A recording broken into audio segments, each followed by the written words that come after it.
Hello and welcome to our latest unboxing. We're hiding out in the basement today, which feels kind of different. And I'm Eliza. Amber. And today we have a small pile of adult Not technically books. In a box. Not technically in a box, but we haven't really looked at them. Yeah, everything's different today. Do you want to go first? Sure.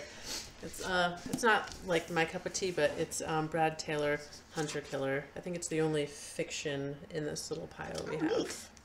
And I think it's just like a Russian assassins in Brazil, action-packed thriller, you know. Here we have something different. This is Local History by Marla R. Miller. It's called Entangled Lives, Labor, Livelihood, and Landscapes of Change in Rural Massachusetts. So for anyone who's interested in local history. And she also wrote a book called The Needle's Eye, Women in Work in the Age of Revolution, and Betsy Ross and the Making of America. So I think we have some local history people. And she specifically looks at the lives of Anglo, African, and Native American women in Hadley. Oh, interesting. I think people will be interested in this. Yeah. The Plant-Based Diet for Beginners. Ooh. I was just talking to a friend who's vegan and has been for a while, how difficult it is for people who aren't vegan to make that jump. So it's interesting that we're getting, it's like really light. I'm really curious about what the thing on the back is. It's like green paste and strawberries. It looks like avocado toast with strawberries, maybe balsamic. That's my guess. That doesn't sound good to me, but maybe I'm just I think this is like pulled jackfruit or something, whatever it is. Oh, okay. My husband just bought jackfruit. That must be a new thing. Apparently, it's like an alternative. So the one thing I will say are there are no pictures. What? Like there might be one single picture at the beginning of the chapter. Otherwise, I have to say the names of the recipes they'll look really good. I do like a few more pictures. And I think they were going for easy and like nothing overwhelming, and they really do look like they have a great layout. So, anyway. So, this is called The Inflammation Spectrum by Dr. Will Cole. I like this little thing on the front. I don't know if those are good foods or bad foods. My guess is bad, but because it's like red onions. I would think red onions would make you be inflamed. But then there's kale, which is usually good. So, who knows what's going on?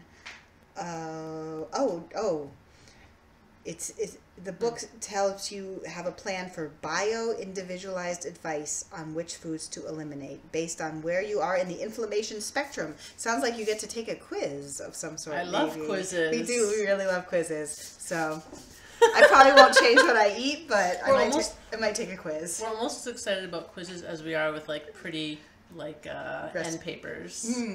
Yeah. Half the Sugar, All the Love, a family cookbook. 100 easy, low-sugar recipes for every meal of the day.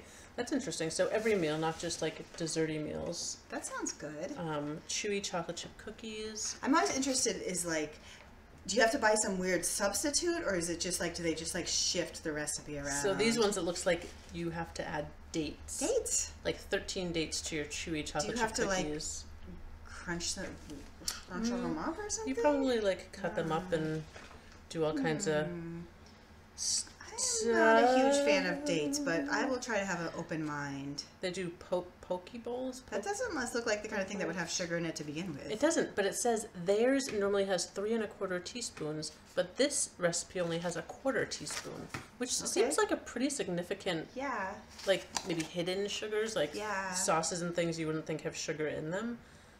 I mean, it looks significant. So if you're really trying to cut back on sugar, but you don't want to, like, cut back on yummy stuff. I have a friend who works at the Library of Congress, and she was posting, like, an old, I think, advertisement she saw in a magazine that was, like, diet advice in the 1950s, and it was, like... I can only imagine. I think it was, like, from the sugar industry, and it was, like, eat an ice cream cone before lunch, and then you won't eat as much lunch, and you'll save on calories. No, we're like, no. I mean, honestly, that's not a good strategy. But and then it was like there was like sugar, nothing but calories. Yeah, that's the problem. The Defined Dish. This is a Whole30 endorsed cookbooks. All the cookbooks want us to be healthy. Maybe because it's January. It's the time of year when everybody's thinking about those things. what is going on in the cover? It looks good, but I don't know what it is. It looks super fancy, like something you would get at a restaurant. Small portions. Lots of greens. And a little dubious. I mean, it looks so beautiful. It looks like a lot of work to make that. Yeah. This is not going to be one of those easy cookbooks, I think. I don't think so. But it definitely looks delicious and super low carb and stuff. So, worth checking out. So cookbooks is always worth checking them out. Even if there's just a few recipes you like, you can... So it looks like this will go in like our health and diet. We have different sections. They're actually right behind us in the health and diet section. Look at this. I'm so excited about this only because Misha Collins is the author. I don't know about her. I mean, anyone who watches Supernatural would know this guy here. In any case, that's exciting. It's called the Adventurous Eaters Club, apparently with Misha and his wife Vicki, mastering the art of family mealtime. And there are entirely too many greens. There's like, the cover is like happy children surrounded by vegetables. Which is not a fact. That's not a thing that normally happens. Cauliflower mash, don't touch my Brussels sprouts, that's the name of it. And of course it includes bacon, because bacon, maple syrup, Brussels sprouts. Triple pea pie. This is not like the low sugar one. This is the get your kids to eat vegetables one. It really is, but there's like... Probably by adding sugar to the vegetables. But I mean, I don't know. You have to pick your battles. Adults like to eat fun food too. I mean, they have pink hummus.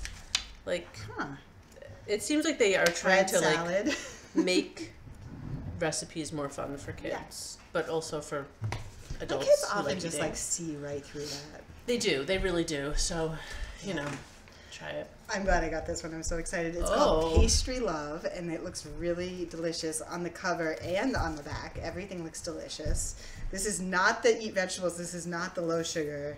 This is the other end of the spectrum. This is like the really gooey chocolate cookie spectrum. We have to like keep all of the types of books, right? I feel like every cookbook that comes in, I'm like, yeah, I want to eat healthy, and then the pastry one comes in, I'm like, yeah, I want to make pastries. Like it's like my brain just goes back and forth. That looks really good. That looks really good. There's a maple glaze. Are those scones? Maple blueberry scones. Here's the picture. I think so. I'm trying to figure this out. Is she like a restaurant person or somebody? I don't know. Joanne Chang. She's owner of Flour. So she must have her own bakery called Flour. Makes sense. The Weaving Explorer. So weaving, I think, is kind of like a trendy thing at this point. I really I would love to have that on my wall. That thing on the cover. I don't know what it is. Oh, and they show you how to make like cards. Is this like a card? That would be useful. I don't know how hard any of it is. There's really good visuals. It looks kind of modern too. Yeah, I like how it looks so modern. Oh, cool. This is something that somebody named Marilyn Moore did. She's a contemporary basket maker. You probably can't see that, but that leaf is like really incredible. It uses wire and just wire. Wait, wire and twine? Yeah, wire and twine. Okay, you thought we were done with cookbooks, but no, there's one more. And this is very, very trendy and in right now, is the concept of the blue zone. The blue zones are where, maybe they have a map, they're areas of the world where people live an extra long time. Interesting. Like the Mediterranean, that kind of a thing? They just have a list of them. Yeah, they have a list of them, wait. This is a National Geographic book. Sardinia, Italy, Okinawa, Japan, Nicoya, Costa Rica, Ikaria, Greece, Loma Linda, California. And that's it. That's it. So there aren't that many. If you don't live None there, in Massachusetts. But maybe this is like some of the... I don't think it's really just what people eat. I think there's other things, like maybe there's more reasons to walk. It's like less car-oriented, things like that. But these are specific recipes from these areas. Sounds very trendy. Yeah, that's it. There's a ton of holds on it for a cookbook. All done. All done. Bye.